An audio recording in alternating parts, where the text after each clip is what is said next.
A Roth conversion can be a fantastic financial planning strategy. It is taxable, and often it's not best for you to withhold taxes on that. So how should you pay the taxes on a Roth conversion? I've got 3 ideas, that and more coming up.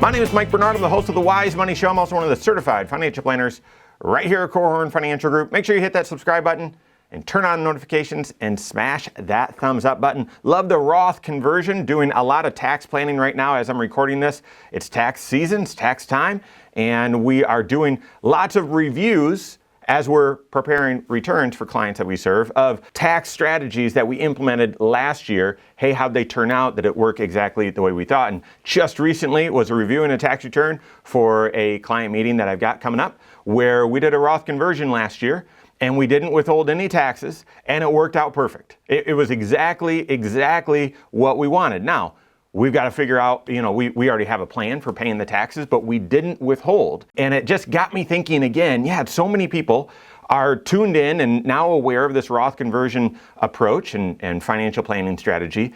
And yet I don't know if everyone is as diligent or as thoughtful and planful with how they're paying the taxes. See, a Roth conversion is where you're moving money from a pre-tax IRA, traditional IRA, pre-tax 401k over to the Roth. So moving it from traditional IRA to Roth IRA or pre-tax 401k to Roth 401k. That's a taxable event. Anytime money is coming out of a traditional IRA, pre-tax IRA or pre-tax 401k, you got to report that income, the amount that you pull out. You got to report that on your taxes. That was a deal you made because you got the deduction going in. But moving it over to the Roth, then that's not a penalty because you're allowed to do this maneuver where you keep it within your tax shelters from an IRA to the Roth or pre-tax 401k to the Roth side of 401k. So it's taxable, but it's not penalized as long as the money lands in the Roth side. So how do you pay the tax?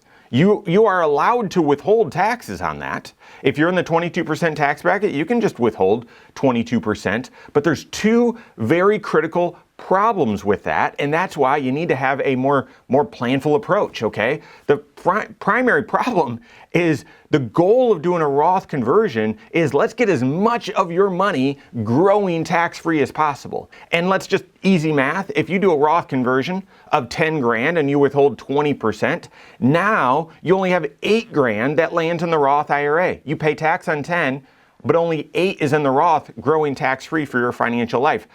That works, but it's not ideal. It's not great. I'd rather pay tax on 10 and have 10 in my Roth IRA to grow tax-free. But then the second critical problem with just withholding is if you're not yet age 59 and a half, then those withholdings are penalized. Because again, that's the deal that you made. If I'm moving money from my pre-tax traditional IRA over to my Roth, it's not penalized as long as I just move it from one account to the other. But any money that I pull out of the IRA that doesn't land in that Roth, that's considered a withdrawal. And if you're not yet age 59 and a half, that's an early withdrawal and you've got to pay a penalty. So in that instance, same example, 10 grand, you convert, you withhold 20%. That 2 grand is now penalized as well. So just doing a withholding on the Roth conversion, it works. It's not ideal. So what are a few other ways to pay the taxes on a Roth conversion that are better, depending on your situation? First way is to increase your withholdings on something else. As opposed to withholding taxes on the Roth conversion, what if you just withheld extra on something else, on a different source of income? You might say, well, that seems really simple and it's probably the same result, isn't it? No. It is simple, but it's a very different result. Here's an explanation, okay? If you are, let's say, receiving income from your employer, if you are still working, okay, and you're making your salary and whatnot, you've got your W-4 filled out and they're withholding a certain amount and say it's an appropriate amount, okay? Well, you're gonna do this Roth conversion. You could go in, especially early in the year, that's when I'm recording this, you could go in and say, hey, from my paycheck, withhold a little bit extra. withhold an extra $100 a paycheck or withhold an extra, $1,000 a month or something like that. And now you've got higher withholdings. And if you don't do anything, that's all going to come back to you in a refund. But then if you do a Roth conversion then of say 10 grand or whatever the number is, you do a Roth conversion, now your withholdings have already been paid in or are going to be paid in throughout your paycheck. You don't need to withhold on your Roth conversion. That 10 grand, bad example, but I'm sticking with it. 10 grand, you move from your traditional IRA over to the Roth IRA. You don't withhold any taxes. You've covered the taxes by increasing your withholding somewhere else. And you might say, it's the same thing. It's the same. So it's your money that you're needing to pay tax on. It's the same thing. It's not. It's not, and here's why. If you do that, okay, and increase your withholdings, that's going to reduce your take-home pay. So there you have it. That's your money. However, how much lands in your Roth IRA when you do the Roth conversion? 10 grand. 10 grand of your wealth is now growing tax-free in the Roth IRA, as opposed to if you don't increase your withholdings on your salary and you do your Roth conversion, 10 grand, you withhold 20%. Now you only have 8 in the Roth IRA. That's not as much. And you might say, yeah, but then you could just contribute more or whatever. Yeah, but maybe you can't contribute to the Roth IRA. Maybe you make too much money. Maybe in this example, I'm saying that you've got earned income. Maybe you don't have earned income and you can't contribute to a Roth. Figuring out a way to withhold taxes on other income so that you don't need to withhold taxes on a Roth conversion makes a ton of sense. Another example, in retirement, if you're forced to take a required minimum distribution, maybe from an inherited account, or maybe you're already 73 and forced to take an RMD, withhold your RMD, withhold all of it towards taxes or a large percentage of it, and then do a Roth conversion after that and don't withhold taxes on it. That effectively pays the tax on the Roth conversion, and you've got more money than that lands in your Roth, able to grow for your financial future. So simple idea, but actually leverages this approach to getting as much of your wealth as possible growing in the Roth. Second way to pay the tax on a Roth conversion that's better than withholding is to do a tax estimate. Now, this you need to have the cash available. Hopefully you do as you're planning for this Roth conversion. And then let's say you do the Roth conversion in the second quarter of the year. Make sure you do a tax estimate in the second quarter and know that your estimates aren't normal calendar quarters. The first quarter is due by April 15, the second quarter is due by June 15, third quarter September 15, and the fourth quarter by January 15. So if you do a Roth conversion in any one of those quarters, make sure you pay an estimate that quarter. Why?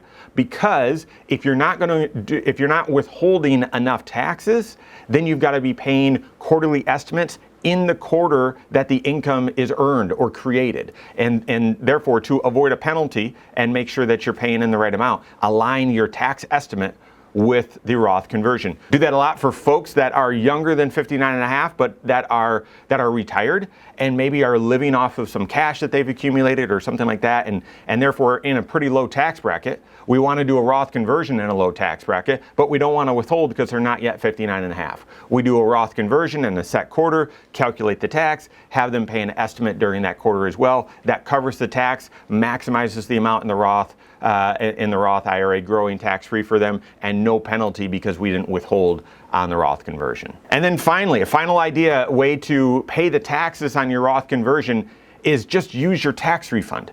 If you already know, hey, just everything equal, I usually get around a $2,000 tax refund every single year just because of my withholdings, and we've got the child tax credits for the kiddos, and yeah, we usually get a couple grand in refund. Consider doing a Roth conversion, and instead of withholding taxes on the Roth conversion, just basically eat up your refund. So again, bad example here, but say you're used to getting a $2,000 tax refund. If you're in the 22% tax bracket, you could do a Roth conversion of around 8 grand. That tax created on that would be around 2 grand, a little bit more than that, or around there, depending on state taxes.